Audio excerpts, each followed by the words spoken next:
పిల్లలు పెద్దలకు ఎంతో ఇష్టమైన పండుగల్లో హోలీ ఒకటి. ఈ రోజున ప్రజలంతా ఆనందంగా ఉత్సాహంగా ఒకరిపై ఒకరు రంగులు పూసుకొని పండుగను ఆస్వాదిస్తారు. రంగురంగులతో ఇలా ఆడుకోవడం సరదాగా ఉండవచ్చు, కానీ అది మీ చర్మంపై చెడు ప్రభావాన్ని చూపుతుంది.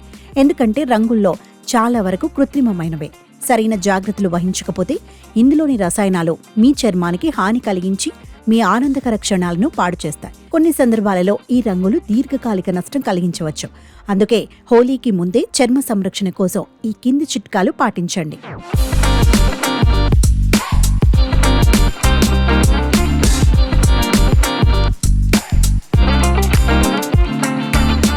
హోలీ రంగుల్లో చాలా వరకు సింథటిక్ రంగులే ఉంటాయి. ఇవి మీ చర్మాన్ని పొడిబారేలా చేసి చికాకు కలిగిస్తాయి. ఈ రసాయనాల ప్రభావం మీ చర్మంపై నేరుగా పడకుండా వేడుకలకు ముందే చర్మంపై మాయిశ్చరైజర్ను మందపాటి పొరలా పూయండి. ఎమోలియంట్ మాయిశ్చరైజర్ లేదా కొబ్బరి లేదా బాదం నూనె వంటివి ఉపయోగించటం వల్ల మీ చర్మం డీహైడ్రేట్ అవ్వదు. వీటిని మందపాటి పొరలా వేసుకుంటే రంగులు మీ చర్మంలోకి చొరబడవు. ఇక హోలీ సాధారణంగా పగటిపూట ఇంటి వెలుపలి ప్రదేశాల్లోనే జరుపుకుంటారు, కాబట్టి సూర్యరశ్మి మీ చర్మానికి హాని కలిగిస్తుంది. మీరు ఎండలో హోలీ ఆడేటప్పుడు యూవీ కిరణాలు చర్మానికి హాని కలిగించకుండా నిరోధించటానికి సన్ స్క్రీన్ ఒక కవచంగా పనిచేస్తుంది. కనీసం SPF 30 ఉన్న సన్ స్క్రీన్ను ఎంచుకోండి. అలాగే హోలీకి సిద్ధమవుతున్నప్పుడు ప్రజలు తరచుగా తమ పెదాలను జాగ్రత్త చేసుకోవడం మర్చిపోతారు. తగిన జాగ్రత్తలు తీసుకోకపోతే రంగులు మీ పెదాలు పొడిబారేలా చేసి చికాకు పెడతాయి. మీ పెదవులు ఎండిపోకుండా రంగు మరకలు పడకుండా ఉండటానికి హైడ్రేటింగ్ లిప్ బామ్ లేదా లిప్ మాస్క్ను పూయండి.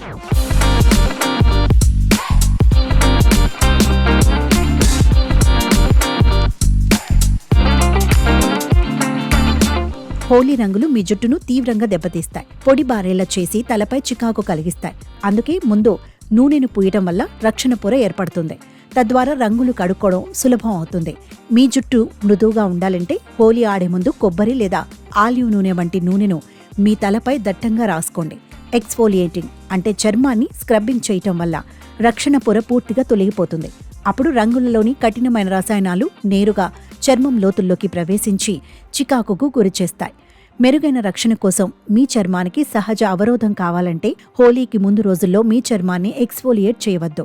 హోలీ రోజున చల్లుకునే రంగులు పూర్తిగా సహజమైనవి అయ్యేలా చూసుకోండి. సింథటిక్ రంగుల్లో రసాయనాలు ఉంటాయి. ఇవి ముక్కులో చేరి చికాకుగా మారతాయి, ఆస్తమా లక్షణాలను ప్రేరేపిస్తాయి. కాబట్టి పసుపు పొడి, గులాబీ రేకులతో చేసిన గులాబీ పొడి, బీట్రూట్తో చేసిన పొడులను రంగులుగా చల్లుకోవడం మంచిది. దీనివల్ల శ్వాసకోశ వ్యవస్థకు ఎలాంటి నష్టము ఉండదు.